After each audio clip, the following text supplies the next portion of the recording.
Your album is out on Spotify. It's out on everything. Everything. Let's be clear. Literally, like, even like the really obscure things, like, it's out. Like the Chinese. Literally, I covered everything. I was like, okay. Worldwide. Yeah, worldwide. And it's called? My album, what is it called? My album is called Impostor. Impostor is actually one of the title songs that's on the album. I love that song. It's my baby for life. It's this really funky, cool song talking about imposter syndrome, which a lot of our 20-somethings have faced.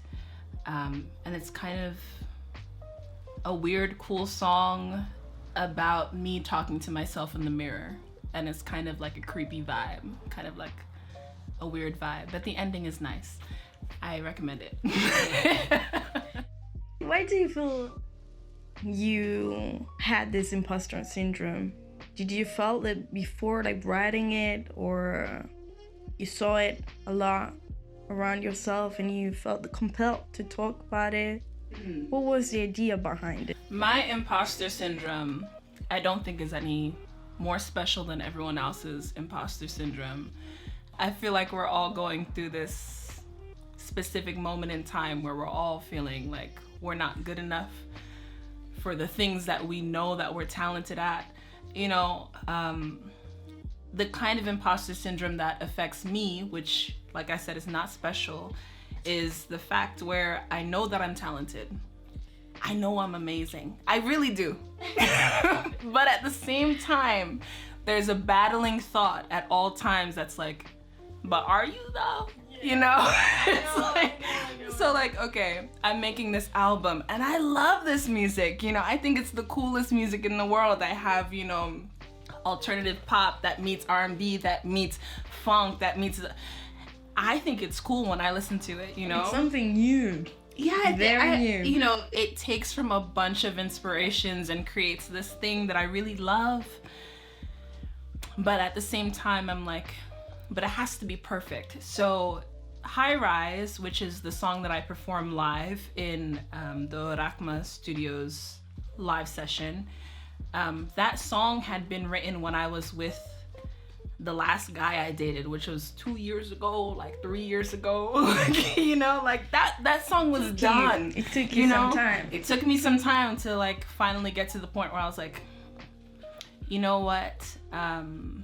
I'm gonna release it. And it wasn't about it being perfect, because it's still not perfect. When I listen to the recording, I'm like, this is dissonant, you know? But still, I'm listening to it like, could have been better. But I guess that's not only the life of an artist, the life of a 20-something, the life of a perfectionist, the life of someone who expects themselves to be more at all times. Because the fact of the matter is, because I know I'm good, because I know I'm great, I expect my product to match my expectation. It's not about not having self-confidence. It's in this respect, because there are other moments where I feel self-conscious 100%. But in this respect, it's about wanting my product to match everything that I see for myself. Even though I don't have the funds maybe at this point, I don't have the resources at this point to reach there. And I know that logically, but I'm still like, why doesn't it sound like Beyonce? Like, of course it's not gonna sound like, of course it's not gonna sound like that, you know? It's also because of the social medias. Like, anything on social media makes you comparable. Right. To the next person. Right. So it's very easy to get the imposter syndrome for any artistic or creative jobs. Right. Very easy. But I know that when you want to do live, you're not at all. Oh. You're so sure of yourself. I've seen you going like, I'm ready. Yeah. Let me do it. Yeah. What would you say to people there just starting? There is actually something that I loved about my early years, that I wasn't afraid. These days, because I'm out on my own and I'm supposed to be a grown-up and supposed to make money. I'm supposed to, there are some things that you expect from yourself in your mid-20s, that when you're 17, 16, you don't have to think about. So at 17, 16, I'm doing American Idol. I'm flying to Korea to do it. I wasn't thinking like the consequences of me doing this. I dropped out of college. I didn't care. I was like, what? So what I would say to someone who's just starting, and I've said this on my YouTube before as well. You have a YouTube channel. I do have a YouTube channel. Hey! It's just PinkVision, YouTube/PinkVision, youtube.com/PinkVision. And I made a video realizing, and this is what I want to tell my niece when she gets to a certain age. When you become 14, 15, 16 and you're realizing your passions, pursue them for real. Like, it's not just your cute little thing that you do once a week. If you love something and you're passionate about it, do it for real, because that's the time where you have the most freedom. So in that scenario, you're not thinking of the risks. You're taking all of them, because who cares? What could happen?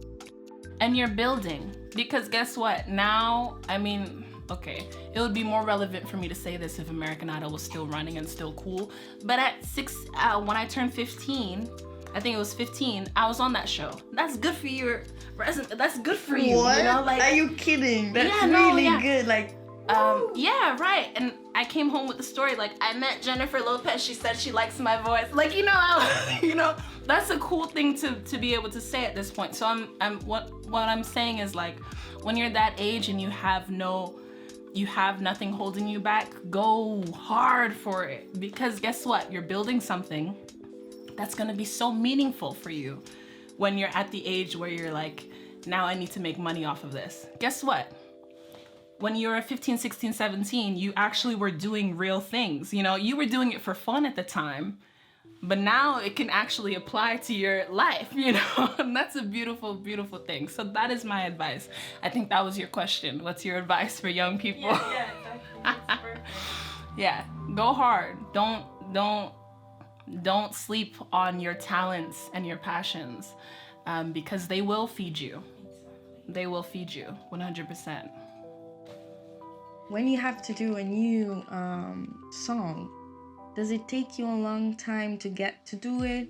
Do you need to be in a certain mood? Is it difficult to manage that? So when I write now, it's hard. It has to be like the new moon on the 7th day of the 8th month, has to be such perfect conditions where I'm like, yeah, right now. And if I let the moment pass too much, it's over. Damn, it's over. You have a phone on you? Just record a beat, because otherwise it's over. It's gone forever. And actually, that's what I've been thinking this week, because I haven't been, not to get too off topic, but I wanted to write music while I was here, but I haven't written that much. And this week I was like, I should write a song. And I'm like, oh, I should really record something, because like this moment is fleeting. But that, so going back to your question, sometimes it doesn't take any time to write a song.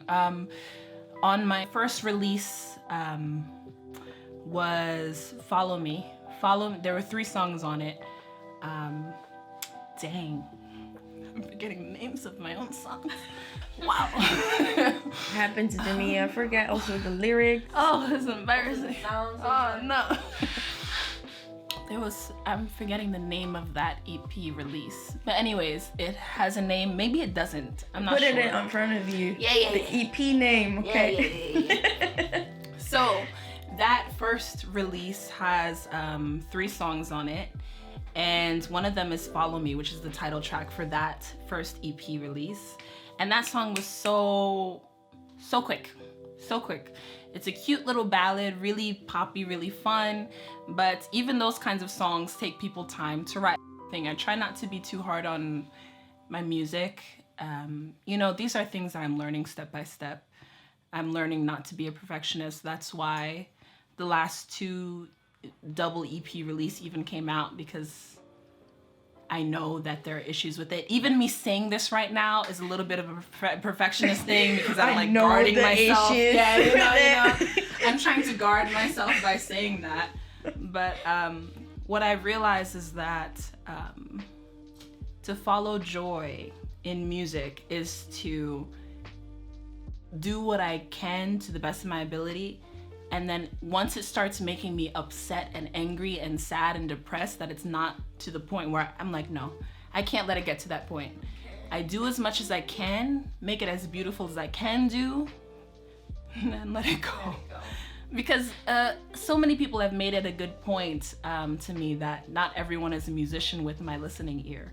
So like, the person on the street is gonna be like, oh, fire! And I'm like, but the tonality of, and they're like, I don't know what you're talking about.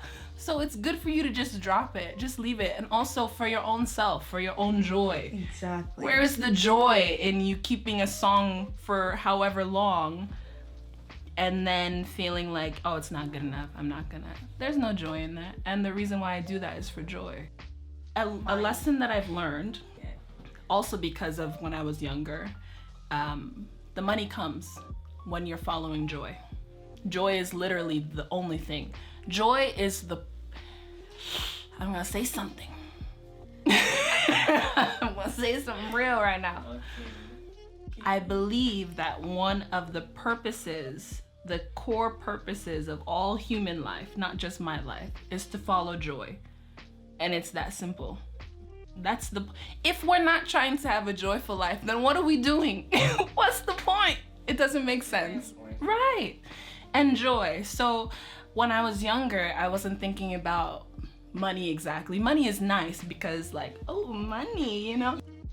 I'm saying if you keep joy as your forefront, as your guiding path, then everything else comes. When I was younger, I was following the joy. I wasn't thinking about what I was gonna get afterward. And those things come naturally because I'm being passionate about what I'm doing. I'm putting my 100% into what I'm doing, what I love to do. Something that I realized I was doing in my mid-20s living in Korea is that I was never thinking about my joy. I'm doing this like crappy job for $100 and that's only 1/5 of my rent. And I'm putting all of my time and effort into this thing that makes me feel like crap. Meanwhile, like I said before, and I'll say it again, I'm talented. I can make money doing the thing that I'm passionate and talented in. So why am I thinking about this $100 job that's giving me nothing? Breaking my back over this job. Meanwhile, I could be following my joy. I'm not saying it's super easy. Don't get me wrong. It's not easy to do that. But if you follow your passion, follow your joy, the thing that you're talented in, people are gonna wanna pay you for that and pay you good money for that. So I made a playlist. Am I telling you about it? I made a playlist. I made a playlist for Spotify with some of my like most favorite songs. It's gonna be like disco, it's gonna be funk, it's gonna be pop, it's gonna be alternative pop, it's gonna be a bunch of things, everything that I love. A little Stevie Wonder, a little bit of Whitney Houston, and maybe a little bit of Lord. I don't know. I have something to say, but I hope you guys check it out, and I hope that you love it. It's live right now. Okay. So Lord came out with an album in June, and I've been watching all of her interviews and stuff like that. And there's something that she said that I really, really like, because these days when people ask me what my genre of music is, I've been trying to feel more comfortable with just saying pop, because at the end of the day, my music is pop music. For me, I get sensitive about it because for musicians, the cool ones, you know, and I think I'm a cool one, saying pop doesn't feel cool. Doesn't feel complicated enough, doesn't feel, but all of my favorite artists, all of the legends are pop artists. So why am I afraid to say pop? And Lord said, a lot of musicians think they can do pop, and the ones who don't succeed are the ones who don't have the reverence, who think it's just a dumb version of other music. You need to be awestruck. And I felt that in my heart, you know, because I've been awestruck by pop since I was a kid. All of my favorite music, even though you can say it's funk, it's disco, it's this, that, and the third, at the time it was pop music. Pop just means popular music, you know? So the things that we draw inspiration from now, it's just pop music. It's just pop music. The favorite artist of my time right now and times before, Michael Jackson. You know, the cute girls who are coming out now, Chloe and Haley, Doja Cat, and Megan Thee Stallion. I mean, she's a hip hop artist, but she's a pop artist. You know, all of these girls, Brie Runway, Rina Sawayama, they're doing pop. They're doing weird things, but at the end of the day, it's pop music. And I connect with that, and I really love that quote. And even though you can find the details and trace back what my music is inspired from, I'm proud to say that I'm a pop artist. I love being a pop artist. Pop artists are fucking amazing, to be honest. So It's true. it is what it is. Such a good time for me having you here, especially in Italy, because you're here with me. And you need to go watch the live because it's amazing. You're the best. And this was Pink and Haleyn.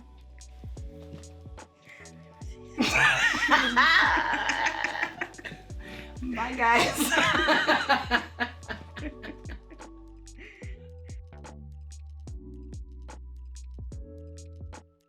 Hi, my name is PinkVision. Thank you so much for watching on Oracma Studios. Please stick around and watch the live. Click it somewhere. It's somewhere around here.